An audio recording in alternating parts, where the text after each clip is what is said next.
Ready for a start here. Oh, great start by John.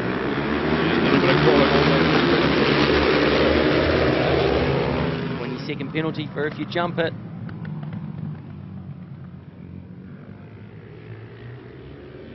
Oh my God.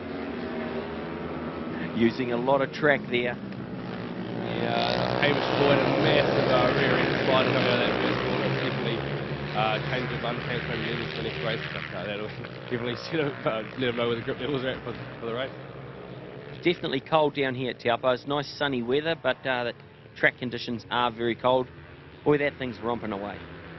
Yeah, John Oliver's probably a class above the rest. He's riding really well. He's been riding for a number of years, a lot of experience. So I don't expect many people to be pretty close to the Got to see him down at Wanganui. He also rides the RSV 1000. He pedals along really good, eh? Yeah, really impressive. Top in New Zealand for that as well. So he's really jack of all trades, old John Oliver.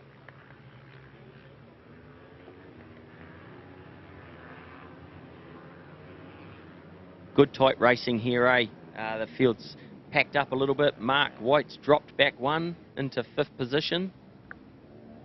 Yeah, so they won't be the same as they come over out of the grid positions. There are a lot of changing in the first lap. Mark Kyle, he can start off the back of the grid. I don't think he's got third in the first lap, which is a really impressive performance. Pretty close to old Mark Oliver in second. So he's done a really strong finish. Good to see my flatmate Lockie down the back there having a little battle. He's got some company. He's hanging around chasing after that RM450. Yeah, old Clement LaFond, both of them their first time today, so having a great ride and just getting support of motorcycles. That's the cool thing about this. You can come along, ride super motard, and then go away, put your novelties back on, then go ride some motocross and stuff, and then you've always got someone to play with. You'll find someone out there to have a little dust up with. Yeah, some good racing back in the field, and 5th and 6th, Mark White and Tony Herney exchanging paint and handlebars in the Supermoto field. Still tight at the front, the 3 of them. John Oliver's not seeming to run away. Those other 2 are trying to hang in there. Yeah, they are. Mark and Mike Kyle are really good in the last couple of corners. I think John doesn't really want to hurt himself over those white lines, and a lot of heavy braking and white lines in there. Finally just prepared to put a bit more out the line over the race.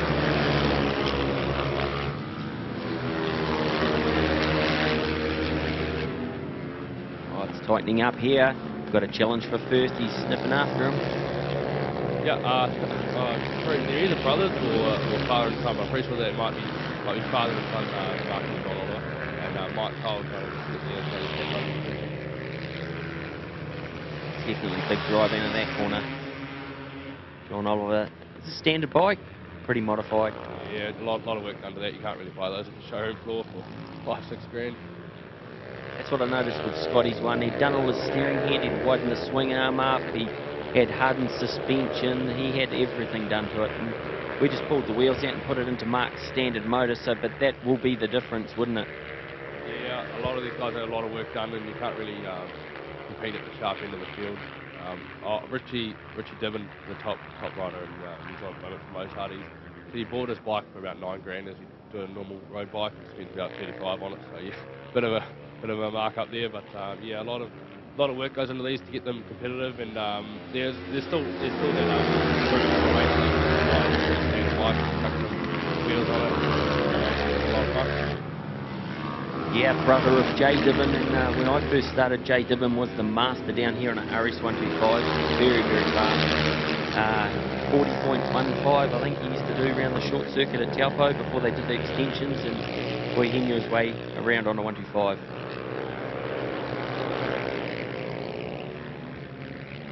Yeah, it's not the track itself. I'd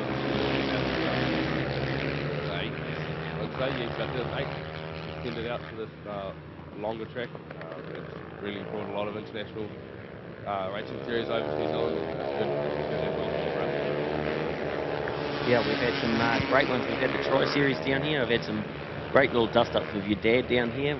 And then with Gareth Jones, who's I just saw on Facebook, gone back to the World Endurance champs, along with one of the Cudlin boys as well. So, yeah, there's some big racing and stuff going on, and we've had some pretty talented people come over to New Zealand.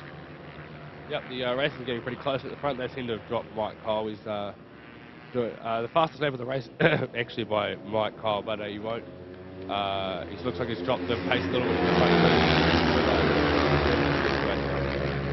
17s, mate. Like it's a cold track, cold conditions and stuff, but they're still humming along real good, eh? Yeah, these guys are leading the intermediate field. If they were to just take the blue time right now. Got for underpowered bikes as well. Yeah, we just saw in the Superbike one, or the Formula 1 one, Mitch Rees just ducked out there, and Hayden Fitzgerald just came straight out and went straight into the 11s, cold track, and I was thinking, man, there's a little bit of oil out there. And then Mitch came out and then just straight 10.5. And that's swimming fast. He said last year the best he'd sort of done was 9. Yeah, I think my father's quantity they've got around here is about 8. So I think getting anywhere near that on a cold track, first up of the day is really, really impressive. I remember that. I was on a Ducati. Me and him had a real good little humdinger down here. Yeah, when he left you, Yeah, the battle was tightening up in the front. It's not about half a bike length between Mark and John Oliver. Really using all the track these two, and probably a battle a bit of over the dinner table here. Just see Mark Oliver coming around the outside.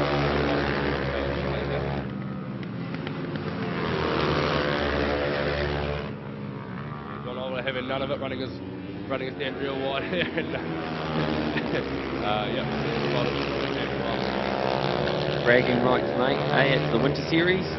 And you get bragging rights for the whole year until the next series comes along, don't you? Yep. Just I did race with my father at a High Sun Cup last round, and I won 3 out of the 4, and then the last one I crashed. Almost beat out. Pretty disappointed with that. Isn't it true that he was on a 250? I was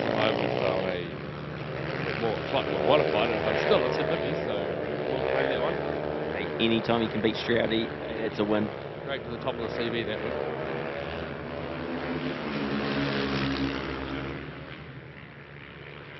Seems like he's calmed down and sort of just having a little bit of a look at his brother, maybe lining something up for the end of the race, eh? And they're coming up to lap my first time flatmate and first race meeting, Lockie. Yeah, speaking of coming down to the last end of the race, this is the last corner of the last race, as a matter of fact.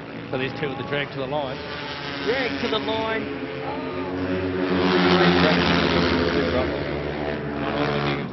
John and Mark both getting into the 16s in the last lap. Last lap there, but John just getting it by 1/10 of a second on the line.